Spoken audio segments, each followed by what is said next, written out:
আসসালামু আলাইকুম বন্ধুরা, সবাই কেমন আছেন? আশা করি ভালো আছেন। দেখেন এই যে রতা পাটতেছি, দেখেন এই একটা পাকা একটা কাঁচা, মানে অর্ধেক পাকা অর্ধেক কাঁচা খেজুর।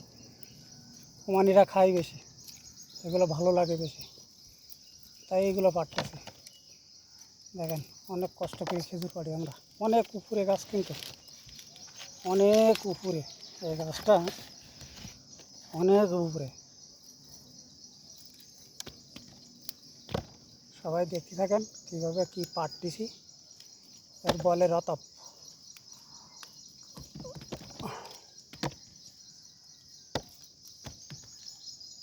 এই রতপ খাইলে যে এত স্বাদ লাগে, আর এত উপকার, খুব খেজুরি প্রচুর উপকার।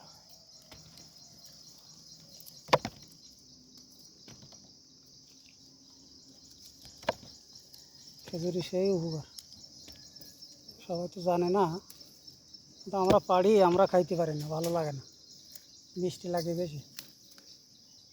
আর এরা খাইতে খাইতে গিয়ে অভ্যাস হয়ে গেছে, তো এরা খাইতে পারে।